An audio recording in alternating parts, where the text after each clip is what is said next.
sauve ce pays pendant le coronavirus en relançant la forte performance de l'économie égyptienne selon les témoignages, les divers témoignages des institutions internationales spécialisées dans le domaine des finances. Donc, mesdames et messieurs, encore une fois, vous êtes toujours le bienvenu et bonjour. Ce que je viens de vous annoncer il y a quelques instants, ce ne sont que presque la grande question qui se pose aujourd'hui. Bien sûr, on va essayer de répondre à ces questions à travers les analyses de certains ou de divers même témoignages présentés de la part des institutions financières internationales ce qui concerne la performance de l'économie égyptienne, notamment dans le temps du coronavirus. Justement, il s'avère que les projets nationaux, les grands projets colossaux, pharaoniques, très considérables, sont plus ou moins, d'après les institutions internationales, le moteur essentiel dans, si je peux dire, le dopage de la performance de l'économie égyptienne. Justement, pour avoir plus d'explications, donc nous avons actuellement en ligne de la TV internationale M. Ahmed El Nassef. C'est un analyste, mais aussi journaliste, écrivain, spécialisé dans le domaine de l'économie et dans le domaine de la politique. Monsieur Ahmed El Nassef, vous êtes toujours le bienvenu. Merci beaucoup pour nous rejoindre à travers la ligne de la TV internationale. Monsieur Ahmed El Nassef, bonjour. Bonjour. Oui, mais encore une fois, merci pour nous rejoindre à travers la ligne de la TV internationale. Excusez-moi, si vous pouvez élever un peu votre voix, je ne vous entends pas bien. On va essayer d'améliorer un peu plus la voix, le volume même de la voix et du son ici. Mais justement, il y a toujours des questions et des témoignages qui se posent actuellement. Par exemple, The Economist a dit que l'économie égyptienne fera un bon taux de croissance dans l'exercice en cours grâce au soutien de l'État aux méga-projets. Donc, à quel point vous êtes d'accord avec de telles analyses? Si on regarde la scène internationale avec les plus grandes sociétés qui donnent leur prospective économique pour les différents pays, on va regarder que peut-être dans la première fois dans des dizaines d'années, qu'on a un consensus complet presque dans la plupart des grandes institutions économiques. On a un peu de variété dans la direction, mais le conseil général qui vient presque de tous les importantes institutions que, l'économie égyptienne est dans un état de croissance qui n'était pas vraiment attendu avec tout ce qui est en train de se passer comme le Covid et que la région de nord de l'Afrique et Moyen-Orient est dans pas mal des problèmes et des soucis. La deuxième chose, que les grands projets que nous sommes en train que l'administration présente du président Sisi est en train d'investir pour le pays à jouer un rôle très très important pour croître l'économie de l'Égypte. Et c'est très important que tout, c'est pas une coïncidence que toutes ces institutions sont en train de confirmer que l'Égypte va subir le taux de croissance le plus élevé de la région. Ça, étant donné que dans le Covid, l'Égypte a souffert comme tous les pays qui ont un peu de tourisme, l'Égypte a souffert d'une baisse énorme dans le secteur du tourisme. Mais qu'est-ce que ça nous dit? Que même avec cette coup, c'était un coup fort pour nous. Tout le monde si on voit l'Espagne, si on voit la France, l'Italie, ce sont des pays qui ont bien souffert de la réduction du tourisme. Mais qu'est-ce que ça nous dit? Ça nous dit que si on est est capable de faire une croissance qui est presque dans les environs entre 2,5 et 3%, ça dépend de quelle institution on regarde, de quel rapport on lit, qu'on a pu dépasser l'effet négatif du manque de tourisme à cause du Covid-19 avec tout ce qu'on est en train de faire. Donc vraiment ce que ces projets sont en train d'apporter à l'économie égyptienne est beaucoup plus grand que la taille qu'on est en train de voir. Parce que déjà, on a deux directions. On a une direction négative avec la perte de tourisme, combinée ou additionnée avec une autre augmentation positive qui fait le résultat qu'on est en train de voir.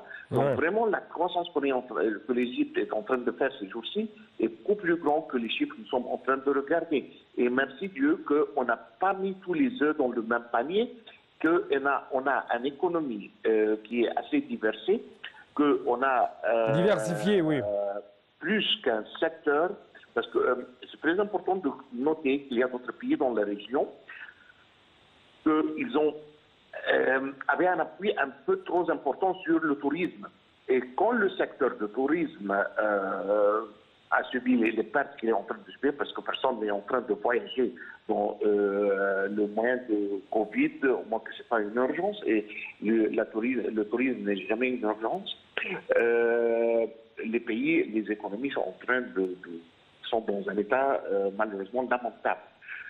Donc, on a pu diversifier l'appui et le cycle de l'économie, même avec une perte très importante dans un des quatre sources principales. Donc d'après votre analyse, vous êtes d'accord même avec le FMI Absolument. Qui a prévu un meilleur taux, selon bien sûr la FMI, un meilleur taux de croissance que les années précédentes avec la reprise de tous les secteurs de l'économie égyptienne, n'est-ce pas? Mais, oui, absolument, je suis d'accord avec les analyses. Votre voix est en temps... j'aimerais... Oui, je vais hausser ma voix un peu plus, mais comment vous expliquez cette remarque faite par l'institution Moody's, selon laquelle l'Égypte a dépassé les autres pays de la région du MENA en transformant les investissements en une croissance dans son PIB. Et comment vous pouvez nous donner un peu plus d'explications en ce qui concerne cette note? Parce qu'il s'avère que cette note est tout à fait importante. Deux points qui sont très, très importants. L'Égypte a ce qu'on peut appeler une économie vraie. Qu'est-ce que ça veut dire? Nous ne sommes pas une économie virtuelle, géologique. Ça veut dire quoi? Il y a des pays dans la région, surtout dans le MENA, qui dépendent à 100% presque du prix du pétrole. L'économie, quand le prix du pétrole, pour une raison qui n'ont rien à faire avec, monte. L'économie est dans un état super bien et tout se passe très bien. Le pays est dans un état super bien. Et quand le contraire se passe une deuxième fois, pour des raisons qui sont tout à fait hors de leur contrôle, le pays est en train de souffrir. Dans cette situation, l'économie n'est pas en contrôle de son propre destin, si vous voulez. Okay? Mais l'Égypte, avec tous les investissements que nous sommes en train de faire dans les méga projets, on est en train de faire une vraie croissance parce qu'on est en train offrir des emplois, on est en train de générer une valeur réelle. Ce n'est pas une économie qui est une économie géologique qui dépend de quelque chose qu'on fait sortir de la terre et quand ça baisse en prix, l'économie baisse et vice-versa. Ça, c'est la première chose. La deuxième chose, que cette administration a eu le courage, et je les félicite pour ça. Pour la première fois, je peux vous dire que moi, comme étudiant, quand j'étais étudiant il y a presque très très longtemps, des dizaines d'années, on était en train de parler de l'économie noire ou l'économie parallèle.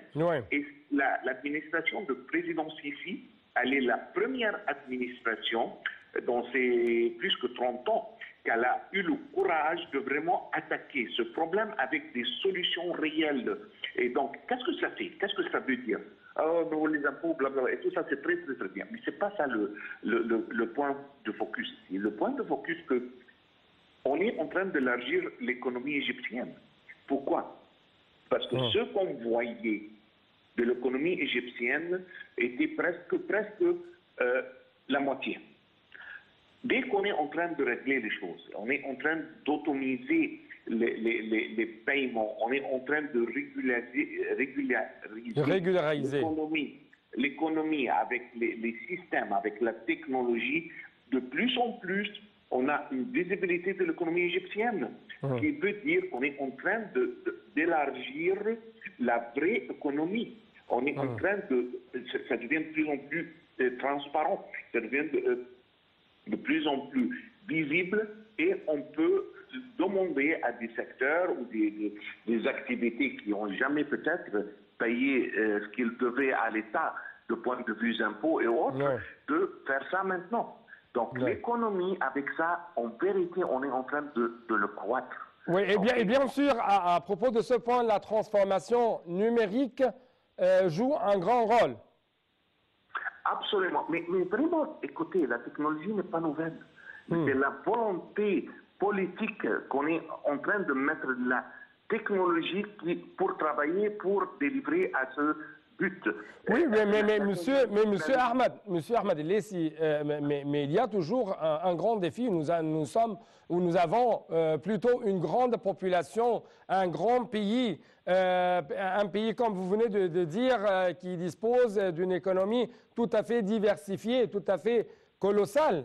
Donc, ce n'est pas justement une sorte d'affaire tout à fait facile pour transformer toutes les choses en numérique, par exemple, ou vous avez d'autres réponses ou d'autres commentaires à propos de ce que je... La taille, c'est une question de comment on l'utilise. On a des pays qui sont beaucoup plus larges que l'Égypte, et ils sont ou plus riches ou plus pauvres. La taille elle-même ne veut pas dire grand-chose dans ma tête. Okay? Pour moi, ça ne veut pas dire grand-chose. C'est comment on utilise la taille. Okay? On peut avoir une personne qui est très grande, mais elle n'est pas forte, elle bouge très difficilement et elle n'est pas forte. Et on peut avoir toujours le contraire. Si on voit la population des États-Unis qui est 330 millions et on la compare avec la population de l'Inde qui est presque en train de toucher les 2 milliards maintenant, ce n'est pas une question seulement de taille. Et la même chose pour la Chine. Donc c'est comment et quel genre de population, c'est la qualité, mais pas les chiffres. Et c'est ça que le président avait dit dans son dernier discours. C'est très important quand on augmente la population, quand on pense de prendre une décision d'élargir sa famille à prendre une nouvelle, 1 ou 2 enfants, même plus, c'est de penser comment on va les éduquer, comment on va les nourrir, parce que, une deuxième fois, avoir une grande population, si la population est productive, elle est bien éduquée, ça c'est un plus, c'est quelque chose de très fort. Mais le contraire aussi est très valable. C'est si on va apporter une population qui est faible, mal nourrie, mal éduquée, on est en train de générer un problème qui est énorme et trop grand. Okay? Donc ça dépend comment on gère les chiffres. Hein. Ce n'est pas les chiffres dans l'absolu, il n'y a pas de juste ou faux ici. Hein. C'est comment elles sont gérées. Donc vous parlez de la gestion, c'est une bonne gestion, une bonne gouvernance. En luttant bien sûr contre les différentes formes de corruption, les différentes formes de ce qu'on appelle les paradis des impôts et ainsi de suite, n'est-ce pas? Absolument, absolument. Mais parce que la taille, c'est comment on la gère, et de l'autre côté, dans tous les cas, la bonne chose, on doit gérer notre économie comme on est. Dans les administrations précédentes à celle du président Sisi, on était en train d'administrer presque 40% ou 50% de l'économie. Donc, d'après votre parole, vous soutenez en même temps cette remarque faite par la banque Standard Chartered, qui a dit que, je cite, « les réformes structurelles de la transformation numérique contribueraient à la hausse de la croissance économique et même à l'amélioration de la résilience et de la compétitivité de l'Égypte au niveau régional et mondial? Bien sûr, parce que une deuxième fois, on est en train de voir le vrai économique, la vraie taille de cette économie, et en même temps, le gouvernement est en train de collecter la taxation qui est due. Okay, parce que ce qu'on avait, c'était aussi simple que on avait la moitié de la population et essaye de payer pour les deux moitiés. Et ça, c'est pas normal et ça va devenir très difficile. Ce qu'on est en train, la stratégie qu'on est en train de mettre en place aujourd'hui, c'est celle qui va nous amener à ça. Et c'est pour cela qu'on a quelqu'un qui est assez robuste comme Standard Chartered qui nous donne une certification pareille. Oui, oui. Je dois aller ou même passer à une autre note tout à fait importante faite par l'institution Fitch. Et selon cette institution financière de notation, grâce à l'obtention des vaccins en Égypte, aux investissements gouvernementaux, le taux de la croissance de l'Égypte serait l'une des plus fortes taux, au niveau du MENA. Moody's a dit même l'Égypte est parmi le petit nombre des pays du MENA qui va connaître une stabilité au niveau de la notation souveraine pendant 2021, tout en maintenant même la note de l'Égypte vu la base colossale des financements locaux, la stabilité des réserves monétaires et la poursuite de la réforme économique. Donc, il y a plusieurs choses. Premièrement, la réforme économique représente, selon ces institutions, le bloc dans ce temps de crise du coronavirus contre l'effondrement de l'économie égyptienne. Comment, d'après ces institutions, il y a une chute dans le taux de l'inflation, il y a bien sûr stabilité au niveau des réserves monétaires, il y a une poursuite des réformes économiques, il y a des financements très colossaux au niveau local, mais en même temps, il y a une chose très importante. Ce qui est très remarquable sur le marché, c'est que les Égyptiens n'ont pas perdu leur boulot dans ce temps de coronavirus, comme on a observé dans les autres pays, non seulement au niveau régional ou africain ou arabe, mais au niveau mondial. Est-ce que vous avez... Absolument. Il y a 3 points toujours à noter ici. C'est tout à fait vrai que l'Égypte est en train de faire une croissance qui est imprécédente et surtout qui est la meilleure dans la région de le nord de l'Afrique et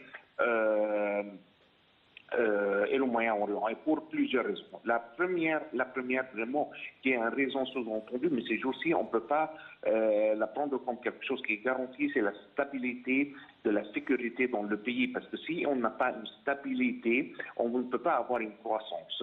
Donc, la première chose qu'on a, grâce à Dieu, dans une région qui est très, très troublée, pratiquement un peu partout, on est le pays le plus stable de la région. Hein. Ça, c'est une vérité qu'on ne doit jamais l'oublier. Et ça, c'est grâce aux politiques qu'on est applicables avec l'administration présente en Égypte. Ça, c'est la première chose. Qui n'est pas basée, monsieur, ici, qui n'est pas basée seulement sur la sécurité, sur la main de la sécurité, mais plutôt sur la protection sociale, sur comment on prend en considération de plus en plus les dimensions socio-économiques, n'est-ce pas? Absolument, oui, c'est ça. Oui. Oui, je vous écoute. La deuxième chose, que c'est pas notre économie, l'économie égyptienne n'est pas une économie qui dépend sur le prix du pétrole ou n'importe quel genre d'autre quelque chose qui est géologique. C'est une économie qui a tous les secteurs et il est en train d'être activé dans tous les moyens. Et finalement, la grande avancement qu'on est en train de voir ces jours-ci avec les méga projets que l'administration est en train de lancer pratiquement un peu partout. Oui, donc on n'essaye pas d'être dépend seulement des prix du pétrole, comme vous avez dit, des richesses souterraines ou quelque chose comme ça seulement. Non, nous essayons de doper un peu plus les autres secteurs qui sont considérés comme qui sont considérés comme très vitaux pour l'Égypte, comme l'agriculture.